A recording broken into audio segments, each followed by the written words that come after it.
السلام علیکم ورحمۃ اللہ وبرکاتہ۔ ناظرین اکرامی، آج کی ویڈیو کا ٹاپک ہے ماں تو پھر ماں ہوتی ہے۔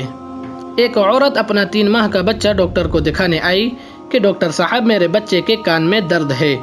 ڈاکٹر نے بچے کا معائنہ کیا اور کہا کہ واقعی اس کے کان میں انفیکشن ہوا ہے، اور نوٹ پیڈ اٹھا کر کچھ دوائیاں لکھ دیں اور اس عورت کو رخصت کیا۔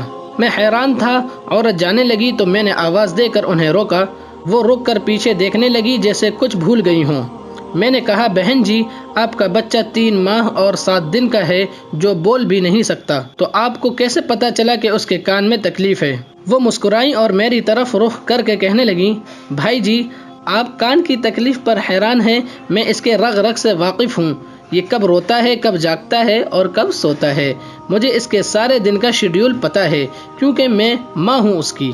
انسان کو جب کوئی تکلیف ہو تو اس کے دن بھر کا شیڈیول بدل جاتا ہے، اور کھانے پینے، سونے جاگنے کے اوقات بدل جاتے ہیں۔ طبیعت خراب ہونے سے انسان ہر وقت بے چین رہتا ہے۔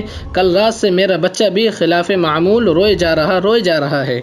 رات جاگ کر گزاری میں نے اس کے ساتھ۔ صبح کو میں نے جب غور کیا کہ بچہ رو رہا تھا تو ساتھ ہی اپنا ننھا ہاتھ اپنی ننھی کان کی طرف لے جا رہا تھا۔ میں بچے کو اس کے باپ کے پاس لے گئی کہ اس کے کان میں درد ہے۔ وہ مجھے سوالیہ نظروں سے دیکھنے لگے کہ مجھے کیسے پتا چلا۔ اس نے بچے کے کان پر ہاتھ رکھا تو بچہ اور زور سے رونے لگا۔ میں بھی بچے کی تکلیف دیکھ کر رونے لگی۔ اپنے بچے کی تکلیف برداشت نہیں کر سکی کیونکہ میں ماں ہوں۔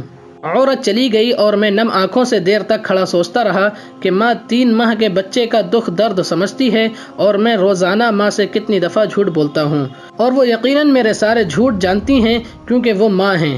تب سے میں نے کبھی ماں سے جھوٹ نہیں بولا۔ اللہ تعالیٰ سب ماؤں کو زندہ سلامت رکھے، اور جن کی ماں دنیا سے پردہ کر گئی ہوں، اللہ انہیں جنت الفردوس میں داخل کرے، آمین۔